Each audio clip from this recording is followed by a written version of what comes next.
exist skull true of the foramen exist skull haneba nupa ama traumatic injury da nupa ama kano to mai haidi mai da sok ko recovery from traumatic injury to his face mai da sok da recover ko nupa ama chaba ta ngam je haine adu examination to bada sumagi jo do right side da deviate to we haibani ba adu sida hangisina kano karamba masal karamba nerve injury to no hang khna te ba sida injury to riba nerve to karamba skull gi foramen na power chatli no hangini ba karamba nerve injury to ge hena jam jam hangni ba karamba foramen na power chatli no haibani ba adu ne ba ko na side gi foramen of skull maming sing to para ido ros kaina ga tawraga ros ga tawraga mayam nungai na ribo kanana bu nungai du no do ko lan marak sida habdi ai su am nungai te kuire me dagi haidi khoi su tawpam am ta khang da bi leibado yum da leijade haraga su isa gi yum da mai jai banina amuk ta imana pokpadagi ujaraktri ba ngata ne ba handa uri mam se aduduna sida haidi khoi su student ne na lai se lerak pa ba am ta ya pote ba kuire ba me dagi le am ta paraktre ado ꯄꯥꯗꯕꯗꯤ ꯌꯥꯗꯦ ꯑꯇꯣꯞꯄ ꯁ꯭ꯇꯦꯠꯀꯤ ꯍꯥꯏꯗꯤ ꯏꯃꯥꯟꯅꯕꯒꯨꯝꯕ ꯃꯌꯥꯝꯁꯤꯡꯗꯤ ꯂꯣꯏꯅ ꯄꯥꯅꯔꯒ ꯂꯩꯕꯅꯤꯅ ꯑꯦꯛꯖꯥꯝꯁꯨ ꯊꯥꯅꯔꯛꯀꯗꯣꯏꯁꯦ competitive exam ꯈꯛꯇꯅꯤꯅ ꯍꯥꯏꯗꯤ ꯄꯥꯗꯕ ꯌꯥꯗ꯭ꯔꯦ ꯑꯗꯣ ꯑꯩꯁꯦ ꯄꯥꯗꯕꯁꯦ ꯀꯨꯏꯃꯟꯗꯅ ꯀꯃꯥꯏꯅ ꯄꯥꯗꯣꯏꯅꯣ ꯂꯥꯏꯔꯤꯛ ꯄꯥꯗꯣꯏꯅꯣꯁꯦ ꯈꯪꯖꯤꯜꯂꯛꯇ꯭ꯔꯦꯕ ꯑꯗꯨꯒꯤ ꯄꯥꯕ ꯌꯥꯅꯅꯕ ꯋꯦ ꯊꯤꯔꯛꯄꯗ ꯚꯤꯗꯤꯑꯣ ꯅꯝꯃꯒ ꯍꯧꯔꯒꯦ ꯑꯗꯨꯒ ꯑꯩꯈꯣꯏꯒꯤ ꯃꯩꯇꯩꯂꯣꯟꯗ ꯏꯃꯥꯂꯣꯟꯗ ꯍꯥꯏꯗꯤ ꯑꯩꯈꯣꯏ NEET P G INICET and FMGEꯗ ꯍꯪꯕ ꯃꯔꯨꯑꯣꯏꯕ ꯇꯣꯄꯤꯛꯁꯤꯡꯗꯣ ꯑꯗꯨꯒꯤ ꯃꯇꯥꯡꯗ ꯑꯗꯨꯝ ꯈꯪꯒꯠꯂꯒ ꯄꯥꯔꯒ ꯍꯥꯏꯗꯤ ꯇꯥꯕꯤꯕ ꯃꯔꯨꯞ ꯃꯄꯥꯡ ꯌꯥꯎꯔꯒꯁꯨ ꯑꯗꯨꯝ ꯅꯨꯡꯉꯥꯏꯕ ꯑꯗꯨꯝ ꯈꯪꯕꯗ ꯈꯔ ꯍꯥꯏꯕꯗꯤ ꯃꯇꯦꯡ ꯑꯣꯏꯅꯔꯁꯨ ꯑꯩꯅ ꯑꯩ ꯏꯁꯥꯒꯤꯁꯨ ꯑꯣꯏꯅ ꯄꯥꯖꯕꯒꯤꯅꯦ ꯑꯗꯣ ꯄꯥꯕ ꯍꯧꯃꯤꯟꯅꯔꯁꯦꯅ ꯇꯧꯕꯅꯦ ꯃꯌꯥꯝ ꯍꯧꯔꯁꯤꯀꯣ ꯍꯥꯏꯗꯤ ꯉꯁꯤꯗꯤ ꯀꯩꯅꯣꯒꯤ ꯑꯦꯅꯥꯇꯣꯃꯤꯗꯒꯤ ꯍꯧꯔꯛꯁꯦꯕ ꯀꯣꯛꯇꯒꯤ ꯈꯪꯕ꯭ꯔꯥ ꯑꯗꯨ ꯀꯣꯛꯀꯤ ꯕꯦꯁ ꯑꯣꯐ ꯁ꯭ꯀꯜꯗꯅꯦ ꯀꯩꯅꯣ ꯐꯣꯔꯥꯃꯦꯟ ꯑꯣꯐ ꯁ꯭ꯀꯜꯒꯤ ꯃꯗꯨꯗ ꯄꯥꯁ ꯇꯧꯕ ꯁ꯭ꯇ꯭ꯔꯛꯆꯔ ꯃꯌꯥꯝꯗꯣ ꯑꯗꯨꯁꯨ ꯌꯥꯝ ꯍꯪꯉꯦꯕ ꯑꯦꯛꯖꯥꯝ ꯑꯃ ꯅꯤꯠ ꯄꯤꯖꯤꯗ ꯑꯣꯏꯒꯦꯔꯥ FMGEꯗ ꯑꯣꯏꯒꯦꯔꯥ INICETꯅ ꯑꯃꯨꯛꯀ ꯀ꯭ꯂꯤꯅꯤꯀꯦꯜ ꯑꯣꯏꯅ ꯈꯇꯪ ꯂꯩꯁꯜꯂꯒ ꯍꯪꯕꯅꯦꯕ ꯑꯗꯨꯃꯥꯏꯅ ꯑꯗꯨꯃꯅꯦ ꯑꯗꯨꯒ ꯀꯩꯅꯣ ꯃꯦꯟꯗꯤꯕꯨꯂꯔ ꯅꯥꯔꯚꯀꯤ ꯕ꯭ꯔꯥꯟꯆꯦꯁ ꯑꯗꯒꯤ ꯑꯇꯣꯞꯄ ꯑꯃꯅ ꯃꯁꯜ ꯃꯥꯁꯇꯤꯀꯦꯁꯟ ꯑꯗꯨꯒꯤ ꯇꯣꯄꯤꯛ ꯑꯍꯨꯝꯗꯨꯈꯛ ꯍꯥꯏꯐꯦꯠ ꯄꯥꯃꯤꯟꯅꯁꯤꯀꯣ ꯃꯌꯥꯝ ꯍꯧꯔꯁꯤꯀꯣ ꯕꯦꯁ ꯑꯣꯐ ꯗ ꯁ꯭ꯀꯜ ꯍꯥꯏꯔꯒꯅꯦꯀꯣ ꯃꯥꯁꯦ ꯁꯔꯨꯛ ꯑꯍꯨꯝ ꯊꯣꯛꯅ ꯈꯥꯏꯗꯣꯛꯑꯦꯕ ꯑꯦꯟꯇꯔꯤꯌꯔ ꯀ꯭ꯔꯦꯅꯦꯜ ꯐꯣꯁꯥ ꯍꯥꯏꯕ ꯑꯃꯅꯦ ꯑꯗꯒꯤ ꯃꯤꯗꯜ ꯀ꯭ꯔꯦꯅꯦꯜ ꯐꯣꯁꯥ ꯍꯥꯏꯕ ꯑꯃꯅꯦ ꯄꯣꯁꯇꯦꯔꯤꯌꯔ ꯀ꯭ꯔꯦꯅꯦꯜ ꯐꯣꯁꯥ ꯍꯥꯏꯕ ꯑꯃꯅꯦ ꯐꯣꯁꯥ ꯍꯥꯏꯔꯒꯗꯤ ꯑꯀꯨꯠꯄ ꯗꯤꯄ꯭ꯔꯦꯁꯟ ꯍꯥꯏꯕꯗꯤ ꯑꯀꯨꯠꯄ ꯑꯦꯔꯤꯌꯥꯗꯨꯅꯦꯕ ꯁꯤꯁꯦ ꯍꯥꯏꯗꯤ ꯗꯥꯏꯔꯦꯛ ꯂꯥꯛꯇ꯭ꯔꯤꯉꯩꯗ ꯑꯩ ꯍꯥꯟꯅ ꯁꯨꯃꯥꯏꯅ ꯍꯥꯏꯔꯛꯑꯒꯦ ꯕꯦꯁ ꯑꯣꯐ ꯗ ꯁ꯭ꯀꯜ ꯍꯥꯏꯁꯦ ꯑꯩꯈꯣꯏꯅ ꯁꯤꯒꯤ ꯌꯦꯡꯉꯣ ꯁꯤꯒꯤ ꯁ꯭ꯀꯜ ꯕꯣꯟꯁꯦ ꯁꯨꯃꯥꯏꯅ ꯀꯛꯊꯠꯂꯀꯥꯟꯗꯅꯦ ꯑꯁꯤꯗꯒꯤ ꯃꯊꯛꯇꯒꯤ ꯎꯔꯤꯕ ꯑꯦꯔꯣ ꯊꯤꯜꯂꯤꯁꯦ ꯃꯊꯛꯇꯒꯤ ꯎꯔꯤꯕ ꯁꯤꯒꯤ ꯚ꯭ꯌꯨꯁꯤꯅꯦꯕ ꯑꯩꯈꯣꯏꯅ ꯍꯧꯖꯤꯛ ꯌꯦꯡꯗꯣꯏꯁꯦ ꯈꯪꯕ꯭ꯔꯥ ꯑꯗꯣ ꯁꯤ ꯃꯊꯛꯇꯒꯤ ꯀꯃꯥꯏꯅ ꯎꯒꯦꯗ ꯁꯨꯃꯥꯏꯅꯅꯦꯕ ꯎꯗꯣꯏꯁꯦ ꯑꯗꯨꯒ ꯁꯨꯃꯥꯏꯅ ꯎꯕꯁꯤꯗ ꯐꯣꯁꯥ ꯍꯥꯏꯔꯒꯅ ꯀꯩꯅꯣ ꯍꯥꯏꯕꯗ ꯑꯀꯨꯠꯄ ꯗꯤꯄ꯭ꯔꯦꯁꯟ ꯑꯣꯏꯕ ꯑꯦꯔꯤꯌꯥ ꯑꯗꯨꯗ ꯃꯥꯁꯦ ꯄꯥꯔꯠ ꯑꯍꯨꯝ ꯊꯣꯛꯅ ꯑꯦꯟꯇꯦꯔꯤꯌꯔ ꯀ꯭ꯔꯦꯅꯦꯜ ꯐꯣꯁꯥ ꯃꯤꯗꯜ ꯀ꯭ꯔꯦꯅꯦꯜ ꯐꯣꯁꯥ ꯑꯦꯟ ꯄꯣꯁꯇꯦꯔꯤꯌꯔ ꯀ꯭ꯔꯦꯅꯦꯜ ꯐꯣꯁꯥ ꯍꯥꯏꯅ ꯁꯨꯃꯥꯏꯅ ꯑꯍꯨꯝ ꯊꯣꯛꯅ ꯂꯩꯌꯦꯕ ꯑꯗꯣ ꯑꯦꯛꯖꯥꯝꯗ ꯍꯪꯗꯣꯏꯁꯤꯗꯤ ꯁꯤꯁꯤ ꯅꯠꯇꯦꯕ ꯁꯤꯗꯤ ꯖꯁ ꯍꯥꯏꯔꯝꯕꯩ ꯋꯥꯅꯤꯀꯣ ꯃꯉꯣꯟꯗ ꯍꯪꯗꯣꯏꯁꯤꯗꯤ ꯁꯤꯗ ꯂꯩꯔꯤꯕ ꯐꯣꯔꯥꯃꯦꯟ ꯃꯌꯥꯝꯁꯦ ꯈꯪꯕ꯭ꯔꯥ ꯑꯍꯣꯕ ꯃꯌꯥꯝꯁꯦ ꯑꯍꯣꯕ ꯁꯤꯒꯥꯁꯦ ꯐꯣꯔꯥꯃꯦꯟ ꯑꯣꯐ ꯃꯦꯒꯅꯝ ꯀꯥꯏꯅ ꯑꯆꯧꯕ ꯂꯩꯔꯤꯕ ꯃꯆꯥ ꯁꯤꯗ ꯂꯩꯔꯤꯕ ꯃꯌꯥꯝꯁꯤꯡꯁꯦ ꯃꯣꯏꯁꯤꯗ ꯀꯔꯤ ꯁ꯭ꯇ꯭ꯔꯛꯆꯔ ꯄꯥꯁ ꯇꯧꯔꯒ ꯆꯠꯀꯦ ꯍꯥꯏꯕ ꯑꯗꯨꯒ ꯃꯔꯤ ꯂꯩꯅꯕ ꯉꯥꯛꯇꯅꯦꯕ ꯍꯪꯉꯤꯁꯤꯡꯁꯦꯀꯣ ꯑꯗꯨꯅ ꯑꯩꯈꯣꯏꯅ ꯁꯤꯒꯤꯁꯦ ꯄꯨꯔꯥ ꯂꯥꯛꯇ꯭ꯔꯤꯉꯩ ꯃꯃꯥꯡꯗ ꯑꯍꯥꯟꯕ ꯍꯥꯏꯗꯤ ꯕꯦꯁꯤꯛ ꯑꯣꯏꯕ ꯑꯃꯇꯪ ꯌꯦꯡꯉꯝꯁꯦꯕ ꯅꯔꯚꯁ ꯁꯤꯁꯇꯦꯝꯁꯤꯒꯤ ꯃꯇꯥꯡꯗꯀꯣ ꯅꯔꯚꯁ ꯁꯤꯁꯇꯦꯝ ꯍꯥꯏꯔꯒꯗꯤ ꯁꯦꯟꯇ꯭ꯔꯦꯜ ꯅꯔꯚꯁ ꯁꯤꯁꯇꯦꯝ ꯍꯥꯏꯕ ꯑꯃꯅꯦ ꯄꯦꯔꯤꯐꯦꯔꯦꯜ ꯅꯔꯚꯁ ꯁꯤꯁꯇꯦꯝ ꯍꯥꯏꯕ ꯑꯃꯅꯦ ꯑꯅꯤ ꯊꯣꯛꯅ ꯂꯩꯔꯦꯀꯣ ꯑꯁꯤ ꯃꯌꯥꯝꯅ ꯈꯪꯉꯦ ꯁꯦꯟꯇ꯭ꯔꯦꯜ ꯅꯔꯚꯁ ꯁꯤꯁꯇꯦꯝꯗ ꯕ꯭ꯔꯦꯟ ꯑꯦꯟ ꯁ꯭ꯄꯥꯏꯅꯦꯜ ꯀꯣꯔꯠ ꯂꯩꯈ꯭ꯔꯦ ꯕ꯭ꯔꯦꯟꯁꯤꯅ ꯃꯊꯛꯇ ꯕ꯭ꯔꯦꯟꯁꯤ ꯍꯧꯖꯤꯛ ꯀꯩꯅꯣꯗ ꯁ꯭ꯀꯜꯗꯨꯒꯤ ꯃꯅꯨꯡꯗ ꯌꯥꯎꯔ ꯂꯩꯗꯣꯏꯅꯤꯗꯅ ꯑꯗꯨꯒ ꯐꯣꯔꯥꯃꯦꯟ ꯃꯦꯒꯅꯝ ꯑꯍꯣꯕ ꯑꯆꯧꯕꯗꯨꯗꯅ ꯁ꯭ꯄꯥꯏꯅꯦꯜ ꯀꯣꯔꯠꯀꯤ ꯁꯔꯨꯛꯁꯦ ꯀꯟꯇꯤꯅ꯭ꯌꯨꯑꯦꯁꯟ ꯑꯣꯏꯅ ꯕ꯭ꯔꯦꯟꯒꯤ ꯀꯟꯇꯤꯅ꯭ꯌꯨꯑꯦꯁꯟ ꯑꯣꯏꯅ ꯆꯠꯈꯤꯗꯣꯏꯅꯦꯕ ꯑꯗꯨꯒ ꯄꯦꯔꯤꯐꯦꯔꯦꯜ ꯅꯔꯚꯁ ꯁꯤꯁꯇꯦꯝꯁꯦ ꯆꯜꯂꯤꯁꯦ ꯀ꯭ꯔꯦꯅꯤꯌꯜ ꯅꯔꯚꯁ ꯀꯣ 12 ꯄꯤꯌꯔꯁ ꯑꯣꯐ ꯀ꯭ꯔꯦꯅꯤꯌꯜ ꯅꯔꯚꯁꯦ ꯁꯤꯒ ꯑꯗꯒꯤ ꯁ꯭ꯄꯥꯏꯅꯦꯜ ꯅꯔꯚꯁꯤꯒ ꯄꯦꯔꯤꯐꯦꯔꯦꯜ ꯅꯔꯚꯁ ꯁꯤꯁꯇꯦꯝꯗ ꯆꯤꯡꯈ꯭ꯔꯦ ꯑꯗꯣ ꯑꯩꯈꯣꯏꯅ ꯍꯧꯖꯤꯛ ꯉꯁꯤꯒꯤ ꯑꯣꯏꯅ ꯄꯥꯕꯗꯨꯁꯤꯗꯤ ꯁꯤꯒꯤ 12 ꯄꯤꯌꯔꯁ ꯑꯣꯐ ꯀ꯭ꯔꯦꯅꯤꯌꯜ ꯅꯔꯚꯁꯦ ꯁꯤꯒꯤ ꯃꯇꯥꯡꯗꯅꯦꯕ ꯃꯔꯨ ꯑꯣꯏꯅ ꯄꯥꯗꯣꯏꯁꯦꯀꯣ ꯑꯦꯛꯖꯥꯝꯗꯁꯨ ꯌꯥꯝꯅ ꯍꯪꯕ ꯑꯗꯣ ꯍꯥꯏꯐꯦꯠꯇꯪꯗꯤ ꯕꯦꯁꯤꯛ ꯑꯥꯏꯗꯤꯌꯥ ꯑꯣꯏꯅ ꯈꯪꯉꯝꯁꯦꯕꯀꯣ ꯄꯦꯔꯤꯐꯦꯔꯦꯜ ꯅꯔꯚꯁ ꯁꯤꯁꯇꯦꯝꯗ ꯀ꯭ꯔꯦꯅꯤꯌꯜ ꯅꯔꯚꯁꯦ ꯍꯧꯖꯤꯛꯀꯤ ꯕꯦꯁ ꯑꯣꯐ ꯗ ꯁ꯭ꯀꯜ ꯑꯩꯈꯣꯏꯅ ꯑꯍꯥꯟꯕ ꯎꯕꯗꯣ ꯑꯗꯨꯗꯨꯒꯤ ꯐꯣꯔꯥꯃꯦꯟꯗꯣ ꯃꯈꯨꯠꯁꯤꯡꯗꯨꯗ ꯐꯥꯎꯗꯣꯛꯑꯒꯅꯦ ꯍꯥꯏꯗꯤ ꯃꯅꯨꯡꯁꯤꯗꯒꯤ ꯑꯩꯈꯣꯏꯒꯤ ꯁ꯭ꯀꯜ ꯃꯅꯨꯡꯗꯒꯤ ꯊꯣꯛꯂꯛꯑꯒ ꯃꯥꯒꯤꯁꯨ ꯁꯄ꯭ꯂꯥꯏ ꯃꯌꯥꯝ ꯂꯩꯈ꯭ꯔꯦꯕ ꯃꯥꯏꯗ ꯃꯤꯠꯇ ꯅꯥꯀꯣꯡꯗ ꯁꯨꯃꯥꯏꯅ ꯃꯌꯥꯝ ꯂꯩꯈ꯭ꯔꯦꯕꯀꯣ ꯑꯗꯨꯗꯨꯅ ꯑꯗꯨ ꯀꯣꯟꯅ ꯂꯩꯈ꯭ꯔꯒꯦ ꯑꯇꯣꯞꯄ ꯇꯣꯄꯤꯛ ꯑꯃꯗ ꯂꯥꯛꯑꯁꯤ ꯑꯗꯨꯒ ꯁ꯭ꯄꯥꯏꯅꯦꯜ ꯅꯔꯚꯁꯤꯗ 31 ꯄꯤꯌꯔ ꯁ꯭ꯄꯥꯏꯅꯦꯜ ꯅꯔꯚꯁꯤꯁꯨ ꯑꯃꯨꯛꯀ ꯁ꯭ꯄꯥꯏꯅꯦꯜ ꯀꯣꯔꯠꯇꯨꯗꯒꯤ ꯁꯥꯏꯗ vertebral column ꯁꯥꯡꯅ ꯑꯩꯈꯣꯏꯒꯤ cervical vertebra thoracic lumbar sacral ꯍꯥꯏꯅ ꯂꯩꯔꯤꯗꯣ ꯑꯗꯨꯗꯨꯒꯤ ꯁꯥꯏꯗ ꯂꯣꯏꯅ ꯐꯥꯎꯗꯣꯛꯑꯀꯥꯟꯗ ꯍꯣꯜ ꯕꯣꯗꯤꯒꯤ ꯅꯔꯚꯁ ꯁꯤꯁꯇꯦꯝꯗꯨꯅꯦꯕ ꯁꯤꯁꯦꯀꯣ ꯑꯗꯨꯅ ꯁ꯭ꯄꯥꯏꯅꯦꯜ ꯅꯔꯚꯁꯇ 31 ꯄꯤꯌꯔꯁ ꯂꯩꯔꯦ ꯑꯗꯨꯒ 31 ꯄꯤꯌꯔꯁ ꯁꯤꯒꯤ ꯃꯅꯨꯡꯗ ꯑꯃꯨꯛꯀ cervical vertebra gi matung ina niko laise cervical vertebra gi matung ina cervical spinal nerve se nipan lae thoracic spinal nerve na tara ni thoi lae ko aduga lumbar spinal nerve ta manga adagi sacral spinal nerve ta sumanga aduga coccygeal spinal nerve ta ama sumain laikre yare sin leijar khasuno akhoi na ngasi pa du sidi cranial nerves ko cranial nerves ki to appear se maming se horen haidi thak aina somna kanda i beda 1 2 ina i se du ningsang balai na bakhang bodi dum khangna ramani adu hapetang ningsang am se bako ai su dum marmak ta ngau hita hoiba ko kawgan ba kha yawe ba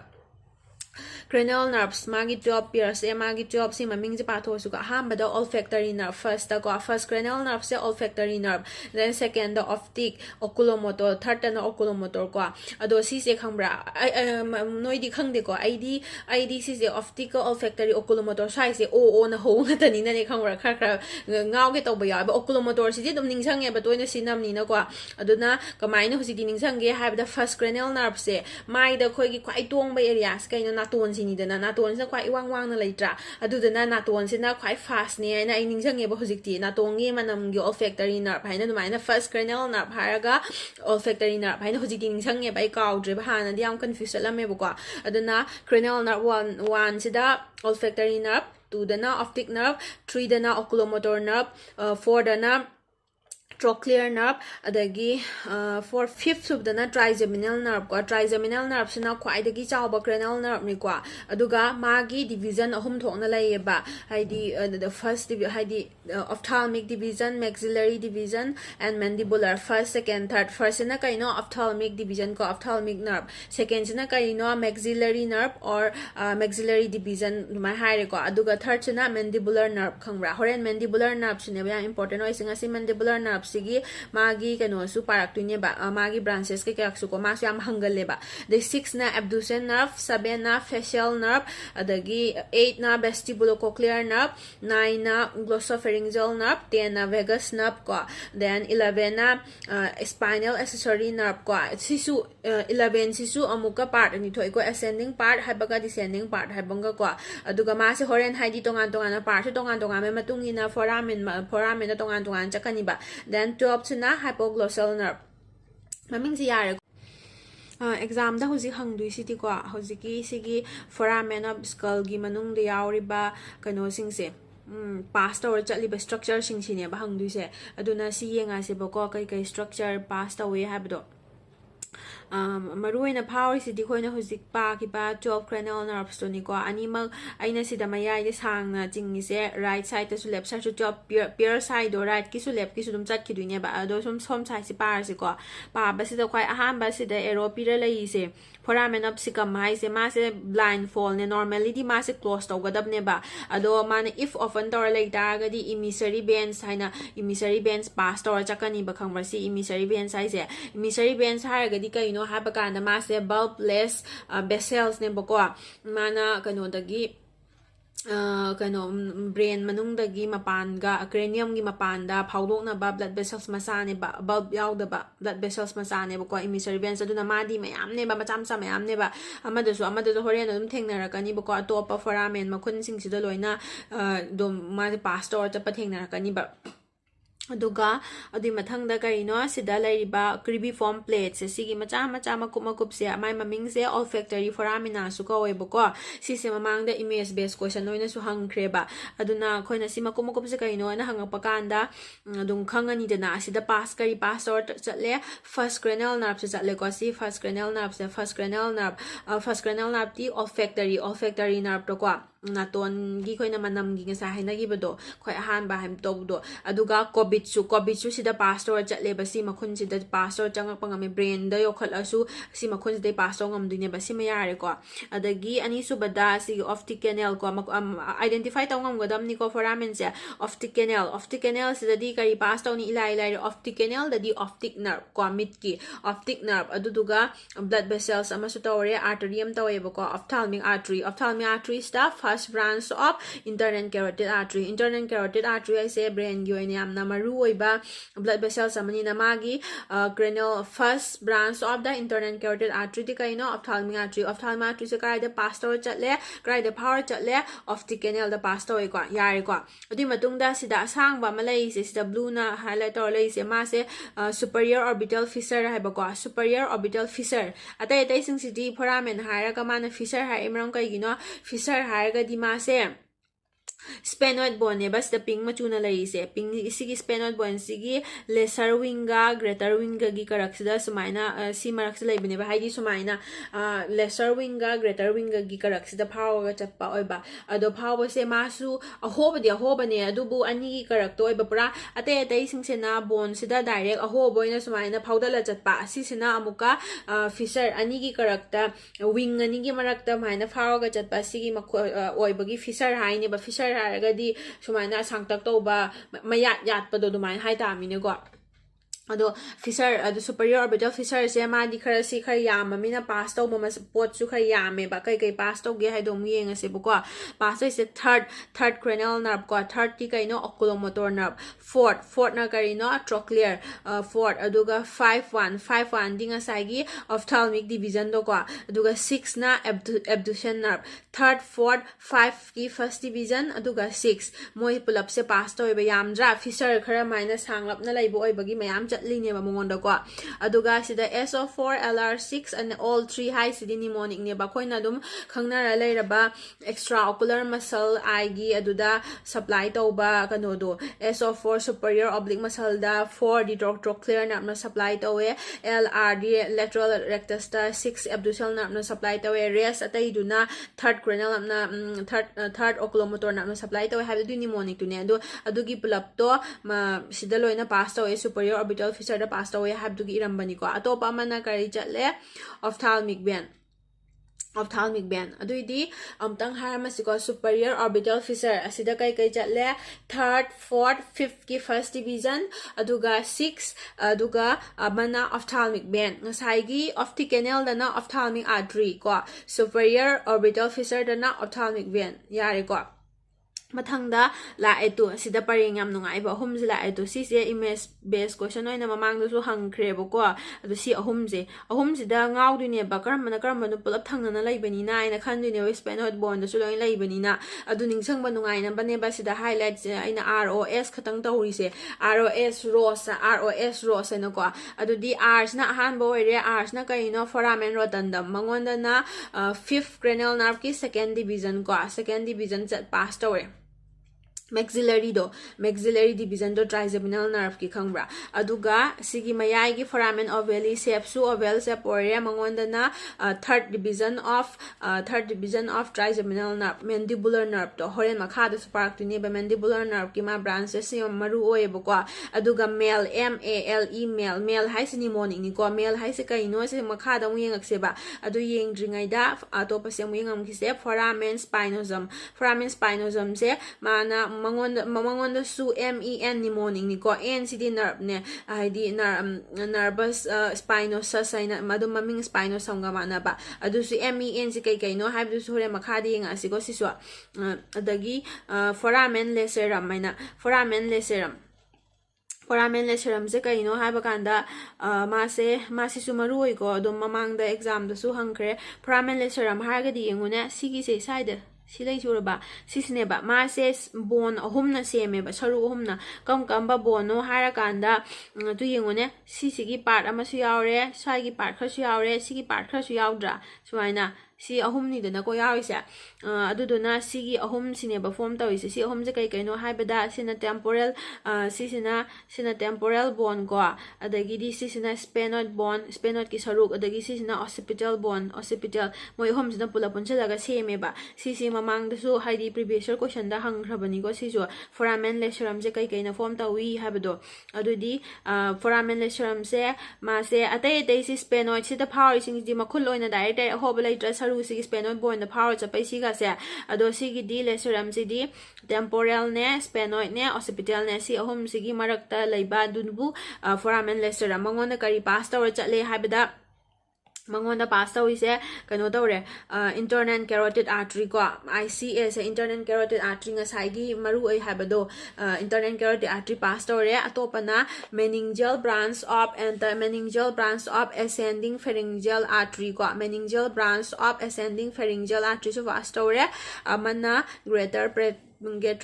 greater petrosal nerve aduga emissary veins adudi amtang hangase foramen lacerum jamna maru oi mase 3 bones form tawe temporal sphenoid and occipital bone ko mangonda pass tawba structure sing na kai kai no habada internal carotid artery meningeal branch of ascending pharyngeal artery greater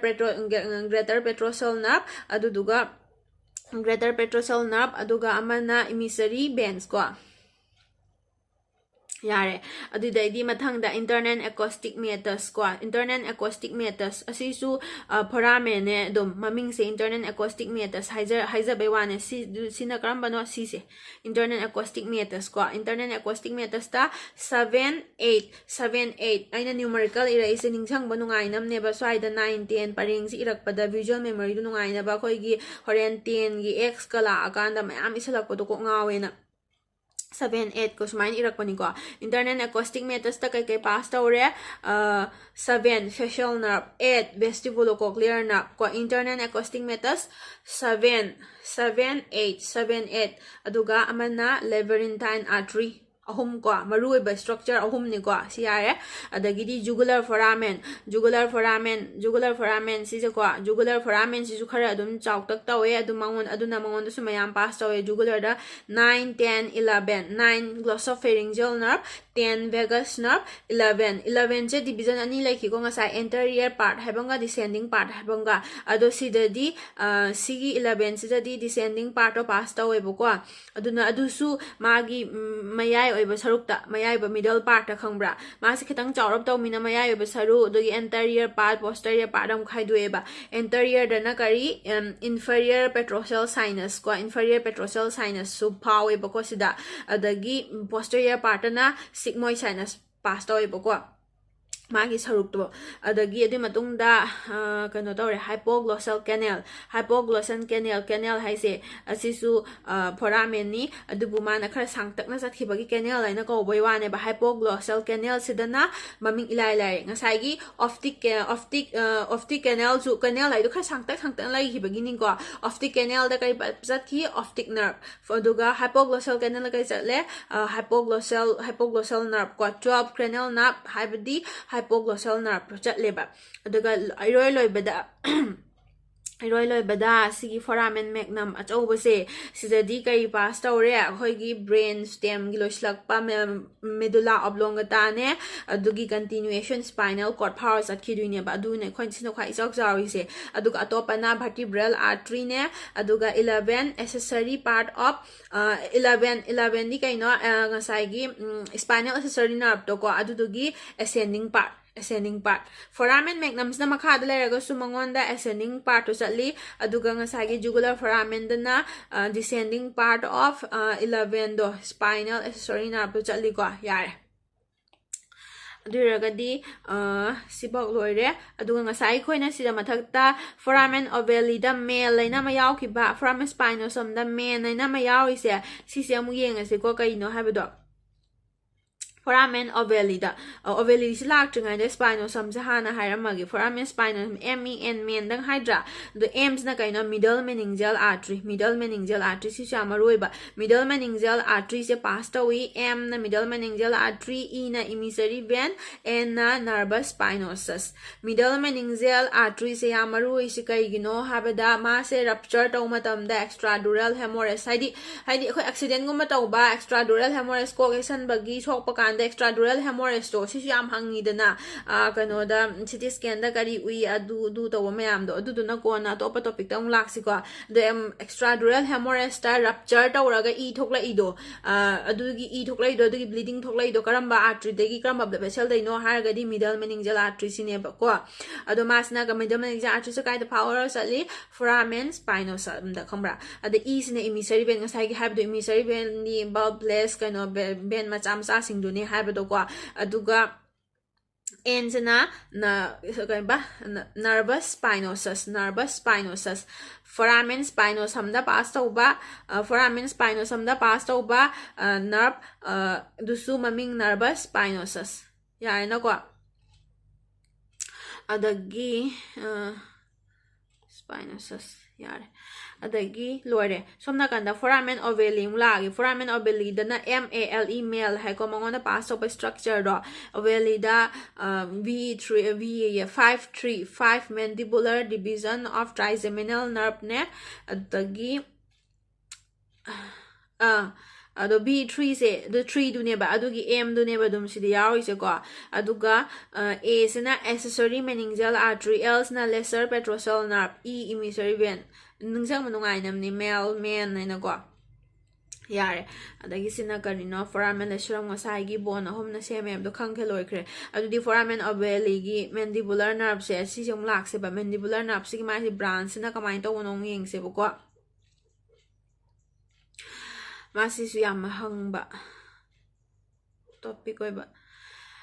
mandibular nerve se haidi magi sensory part motor part ani thokna laiduine ado ma kari de phare foramen ovale de pharo ko me aduga magi sensory part ama sida tho aure ngasai gi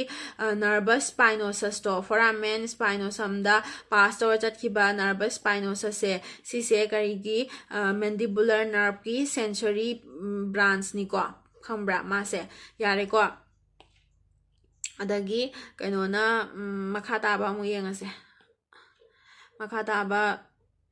magi branch atop na krai lagi habda nerve to medial pterygoid sida lai se ko optic ganglion power ga nerve to medial pterygoid muscle da supply to bogine nerve to medial pterygoid hai se ko aduga magi branch na tensor tympani muscle da supply to branch amane tensor belly vein ni da jakhiba amane lehore adagi kano se hosiki mandibular nerve sigi anterior division haibanga posterior division haibanga ani thongna khaido anterior division gida atopa kai da doge haibada temporalis muscle adagi lateral pterygoid muscle masseter muscle simam se muscle of mastication akhoina sai bada sinari ba masan je khoi si sai je muscle na kano to halini sai be ngamalini no ko adu da yar basi manung di arba muscle sing do adugi nerve supply do karino mandibular gi anterior division ni aduna temporalis muscle supply to bodubu nerve to temporalis muscle ko re adagi nerve to lateral pterygoid nerve to masseter haina leire ko aduga anterior division gi ato aroi beda buccal nerve se ma se sensory supply ni ma di buccal hai basi da vaccinator muscle da supply to ba mali da na natte ba vaccinator muscle da mase kano mayai da power ga di chattuini but mangona supply to de ba vaccinator di kano na supply to bani ba ma di kano facial nerve na sabena facial nerve na supply to ko vaccinator sidi aduga buccal nerve sina masi sensory supply to da khoi gi gum yari gumba de chikki sensory supply ni madi yare adagi amana mandibular nerve ki posterior division da kai la e habada auriculotemporal nerve habama lingual nerve habama auriculotemporal nerve sina madi na da su supply to balai khredu hujiki oina di parotid gland supply to sima khanga siko duga lingual nerve sina kai to anterior 2/3 of the tongue aduga submandibular ganglion sida supply to ko adagi amana magi mandibular nerve ko sigi maruiba maram se akhoi gi mandible saru se sigi kano da makada magi makada supply tawbagi magi inferior alveolar nerve haina sida masulai ko magi atopa amana atopa branch masamsa na mental nerve indoga incisive na hamsulai yare ko adagi ma obasidagi amu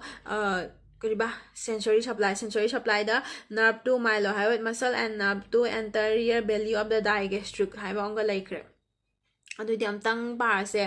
mandibular nerve branch T ꯀꯩ ꯀꯩꯅꯣ ꯍꯥꯏꯕꯗ ꯑꯍꯥꯟꯕꯗ sensory supplyꯗ nervous spinosus ꯀꯣ foramen spinosumꯗ ꯐꯥꯎꯕ ꯑꯗꯩ ꯑꯇꯣꯞꯄꯅ muscle of masticationꯗ supply ꯇꯧꯕ muscle of mastication ꯗꯤ ꯀꯩ ꯀꯩꯅꯣ medial pterygoid temporalis muscle lateral pterygoid and masseter ꯃꯣꯏꯗ supply ꯇꯧꯈ꯭ꯔꯦ ꯑꯗꯨꯅ anterior divisionꯗꯒꯤ anterior divisionꯒꯤ sensory supplyꯅ buccal nerve ꯃꯇꯣꯟꯗ ꯌꯥꯎꯕꯗꯣ ꯀꯣ ꯑꯗꯨꯒ posterior divisionꯗꯅ ꯑꯍꯨꯝ ꯃꯔꯤꯅꯦꯕ ꯁꯤꯁꯨ ꯀꯣ auriculotemporal nerve lingual nerve and nerve to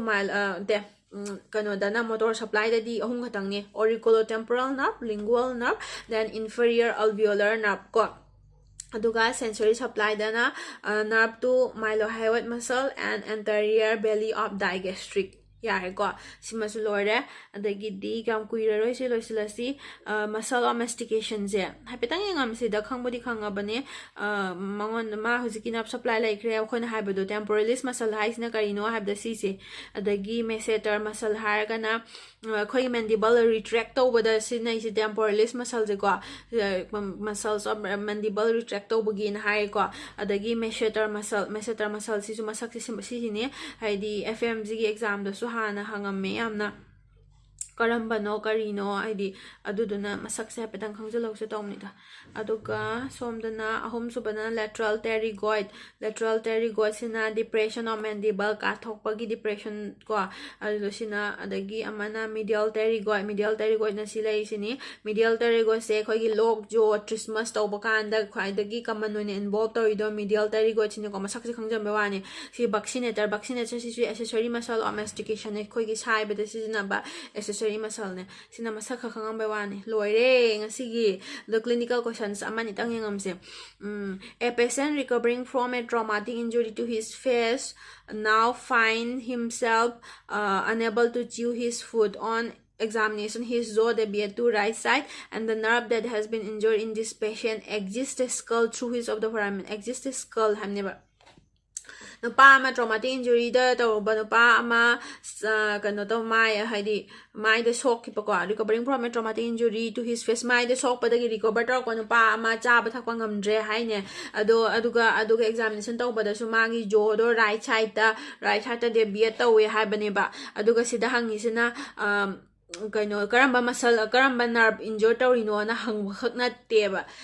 ꯁꯤꯗ injure ꯇꯧꯔꯤꯕ nerveꯇꯣ ꯀꯔꯝꯕ skullꯒꯤ foraminada ꯐꯥꯎꯔ ꯆꯠꯂꯤꯅꯣ ꯍꯪꯉꯤꯅꯦꯕ ꯀꯔꯝꯕ nerve injure ꯇꯧꯒꯦ ꯍꯥꯏꯅ ꯏꯆꯝ ꯆꯝꯅ ꯍꯪꯗꯕꯤꯗ ꯀꯔꯝꯕ foraminada ꯐꯥꯎꯔ ꯆꯠꯂꯤꯅꯣ ꯍꯥꯏꯕꯅꯦꯕ ꯑꯗꯨꯏꯅꯦꯕ ꯑꯩꯈꯣꯏꯅ ꯉꯁꯥꯏꯗꯒꯤ foramen of skull ꯃꯃꯤꯡꯁꯤꯡꯗꯣ ꯄꯥꯔꯛꯏꯗꯣ ROS ꯀꯥꯏꯅꯒ ꯇꯧꯔꯒ ROS ꯀ ꯇꯧꯔꯒ ꯑꯩꯈꯣꯏꯅ ꯄꯥꯔꯛꯏꯗꯣꯀꯣ ꯑꯗꯨꯏꯅꯤꯗ ꯏꯆꯝ ꯆꯝꯅ nerve injure ꯇꯧꯕꯗꯣ ꯍꯥꯏꯗꯦꯕ ꯁꯨꯃꯥꯏꯅ ꯀꯣꯏꯁꯟꯁꯦ ꯍꯪꯉꯦꯕꯀꯣ ꯑꯗꯨꯏꯂꯥꯏ ꯂꯥꯏꯔꯗꯅ muscle of mastication ꯑꯗꯨꯗꯣ ꯀꯩꯅꯣ ꯐꯪꯁꯟ ꯇꯧꯔꯛꯇꯕꯗꯒꯤ ꯁꯥꯏꯅ unable to chew ꯁꯥꯏꯕ ꯉꯝꯃꯛꯇ꯭ꯔꯤꯁꯦ muscle of masticationꯗꯣ ꯐꯪꯁꯟ ꯇꯧꯗꯕꯗꯩꯅꯤ ꯑꯗꯨꯗꯤ muscle of masticationꯗ supply ꯇꯧꯕꯗꯤ ꯉꯁꯥꯏꯒꯤ anterior division of mandibular nerve T ꯀꯔꯥꯏꯗ supply ꯐꯥꯎꯔ ꯆꯠꯂꯦ ovale foramen ovale MEN ꯑꯩꯈꯣꯏꯅ ꯉꯁꯥꯏ ꯄꯥꯈꯤꯕꯗꯣꯀꯣ foramen ovale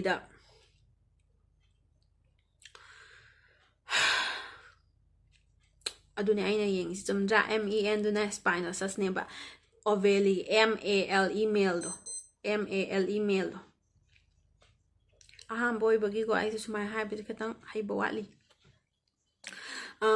MAL ꯗꯣꯀꯣ ꯉꯁꯥꯏꯒꯤ ꯑꯗꯨꯒꯤ ꯃꯦꯜꯗꯣ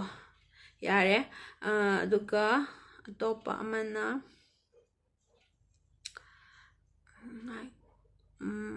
a sharp instrument passing through the superior orbital fissure would most likely ꯁꯤꯁꯦ ꯑꯩꯗꯤꯅꯦ ꯑꯍꯥꯟꯕ ꯄꯥꯕ ꯀꯥꯟꯗ severe ꯑꯩꯅ ꯄꯥꯏꯌꯦꯕ ꯑꯗꯨ word meaningꯗꯣ ꯈꯪꯕ꯭ꯔꯥ ꯏꯪꯂꯤꯁꯀꯤ ꯋꯥꯍꯩꯁꯤꯁꯨ ꯀꯔꯝꯕꯅꯣ injure ꯇꯧꯔꯤꯁꯦꯅ ꯍꯥꯏꯗꯕꯤꯗ SEVER severe ꯍꯥꯏꯗꯤ ꯅꯠꯇ꯭ꯔꯣ ꯁꯤꯁꯦ which of the following structure ꯍꯥꯏꯗꯤ superior orbital fissureꯉꯁꯥꯏꯒꯤ superior orbital fissure ꯗꯨꯗ sharp instrument ꯑꯃꯅ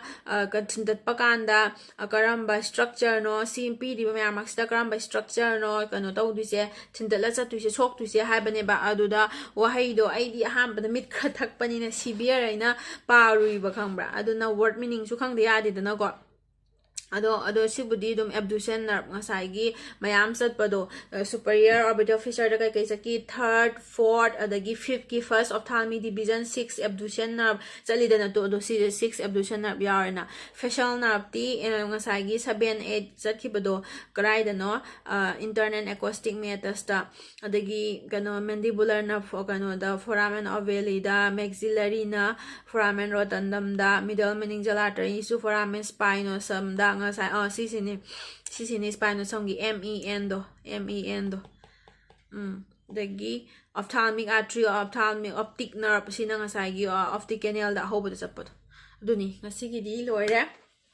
ꯃꯊꯪꯒꯤ ꯇꯣꯄꯤꯛꯇ ꯑꯃꯨꯛ ꯎꯅꯔꯁꯤ ꯑꯩꯁꯨ ꯍꯥꯏꯗꯤ ꯑꯩꯈꯣꯏ ꯃꯩꯇꯩꯂꯣꯟꯗ ꯍꯥꯏꯕꯗꯣ ꯈꯇꯪ ꯐꯖꯅ ꯍꯥꯏꯕ ꯉꯝꯅꯕꯗꯣ ꯇꯧꯒꯦ ꯑꯩ ꯏꯁꯥꯒꯤꯁꯨ ꯑꯗꯨꯝ ꯄꯥꯖꯕ ꯑꯣꯏꯅ ꯑꯗꯒꯤ ꯇꯥꯕꯤꯕ ꯌꯥꯎꯔꯒꯁꯨ ꯅꯨꯡꯉꯥꯏꯅꯕ ꯑꯩꯅ ꯇꯧꯕꯅꯦ ꯑꯗꯨꯝ ꯃꯊꯪꯒꯤꯗ ꯍꯦꯟꯅ ꯑꯃꯨꯛꯀ ꯅꯨꯡꯉꯥꯏꯅ ꯇꯧꯔꯛꯅꯕ ꯉꯝꯕ ꯑꯣꯏꯖꯔꯒꯦ ꯉꯁꯤꯒꯤꯗꯤ ꯕꯥꯏ ꯕꯥꯏ